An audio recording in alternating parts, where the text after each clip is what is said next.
ಬಲರೇ ಭಪ್ಪರೇ ರುದ್ರ ಯಾವಯ ವರಗುರು ವೀರಭದ್ರೇಶ್ವರ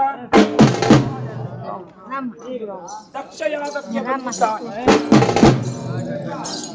ಈ ಯಾವಯ ಈ ಜಗತ್ತಿಗೆ ಮೂರ್ತಿಗಳ ಸಂಗಮ ಎಂದರೆ ಮಹೇಶ್ವರ, ಲಕ್ಷ್ಮೀನಾರಾಯಣ, ದೇವಿ ವಾಗೀಶ್ವರ ಅಂದರೆ ಬ್ರಹ್ಮ ಸರಸ್ವತಿ. ಈ ಯಾವಯ ಬ್ರಹ್ಮದೇವನ ಬಲಗೈಯ ಪೆಟ್ಟಿನಲ್ಲಿ ಉದಯಿಸಿ ಬಂದಿದ್ದಾನೆ.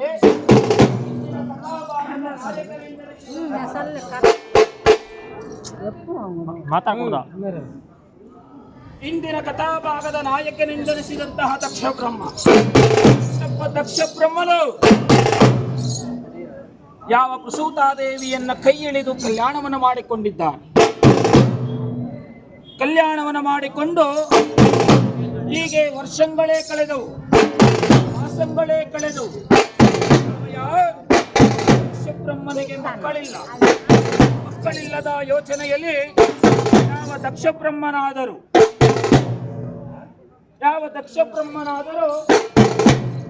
ಪರಮೇಶ್ವರನನ್ನು ಕುರಿತು ಅಘೋರವಾದ ತಪಸ್ಸನ್ನು ಆಚರಿಸುತ್ತಿದ್ದಾನೆ. ಆ ತಪಸ್ಸನ್ನು ಆಚರಿಸುತ್ತಿರಬೇಕಾದರೆ ಪರಮೇಶ್ವರನು ಪ್ರತ್ಯಕ್ಷನಾಗಿದ್ದಾನೆ. ಕೆಲವೆಲವ ದಕ್ಷ ಬ್ರಹ್ಮರೇ, ನಮ್ಮನ್ನ ಕುರಿತು ಅಘೋರವಾದ ತಪಸ್ಸನ್ನು ಆಚರಿಸಲು ಕಾರಣವೇನು ಎಂತೆಂಬುದಾಗಿ ಕೇಳಲಾಗ, ಎಲೆ ಪರಮೇಶ್ವರ, ನನಗೆ ರಾಜ್ಯ ಬೇರೆ ಮೊದಲೇರುತ್ತ ಬಂಗಾರವನ್ನ ಕೊಟ್ಟೆ, ಎಲ್ಲವನ್ನ ಕೊಟ್ಟೆ, ಆದರೆ ಪುತ್ರ ಸಂತಾನವನ್ನು ಕೊಡಲಿಲ್ಲ. ಏಕೆ ತಂದೆ ಎಂತೆಂಬುದಾಗಿ ಪರಮೇಶ್ವರನನ್ನು ಕೇಳಲಾಗ ಪರಮೇಶ್ವರನನ್ನು ಕೇಳುತ್ತಿದ್ದಾನೆ. ದಕ್ಷ ಬ್ರಹ್ಮರೇ,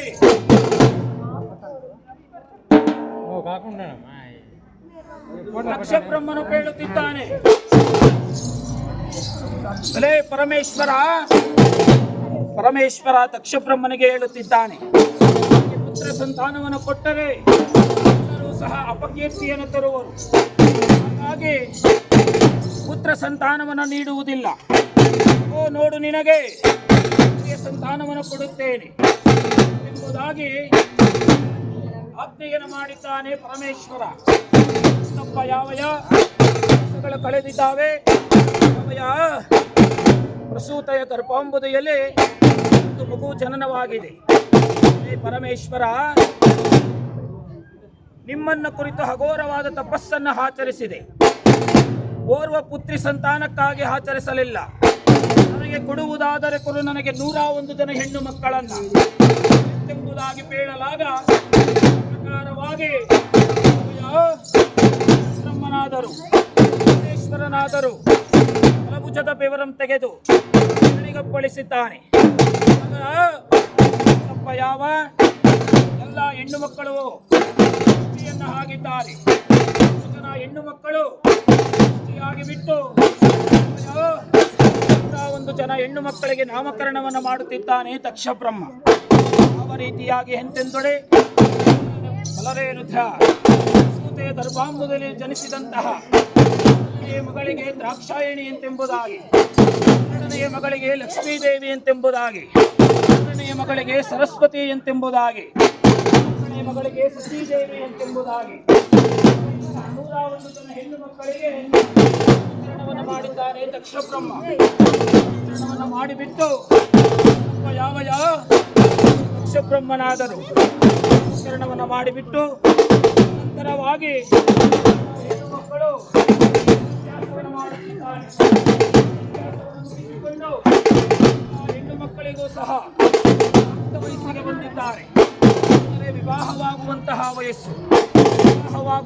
ವಯಸ್ಸಿನಲ್ಲಿ ಯಾವ ಮಗಳನ್ನ ಅವರಿಗೆ ಕೊಟ್ಟು ನಾನು ವಿವಾಹವನ್ನು ಮಾಡಲಿ ಎಂತೆಂಬುದಾಗಿ ಭಾರತ ಮಹಾಮುನಿಗಳನ್ನು ಕೇಳುತ್ತಿದ್ದಾರೆ. ಬಲರೇ ರುದ್ರ ಬ್ರಹ್ಮ ಮೊದಲನೇ ಮಗಳಾದಂತಹ ದ್ರಾಕ್ಷಾಯಣಿ ದೇವಿಯನ್ನ ಕೈಲಾಸಕ್ಕೆ ಒಡೆಯನೆಂದೆನಿಸಿದಂತಹ ವಿವಾಹವನ್ನು ಮಾಡಿ ಮಗಳಾಗಿರುವಂತಹ ಲಕ್ಷ್ಮೀದೇವಿಯನ್ನ ವೈಕುಂಠಾಧಿಪತಿ ವಿಷ್ಣುವಿಗೆ ಕೊಟ್ಟು ವಿವಾಹವನ್ನು ಮಾಡು. ಮೂರನೇ ಮಗಳಾಗಿರುವಂತಹ ಸರಸ್ವತಿಯನ್ನ ಬ್ರಹ್ಮಲೋಕಕ್ಕೆ ಒಡೆಯನಾದ ಬ್ರಹ್ಮನಿಗೆ ಕೊಟ್ಟು ವಿವಾಹವನ್ನ ಮಾಡು. ಮಕ್ಕನ ಮಗಳಾದಂತಹ ಶಚೀದೇವಿಯನ್ನ ಸೂರ್ಯನಂತೆ ಕಂಗೊಳಿಸುತ್ತಿರುವಂತಹ ಸೂರ್ಯನಿಗೆ ಕೊಟ್ಟು ವಿವಾಹವನ್ನ ಮಾಡು.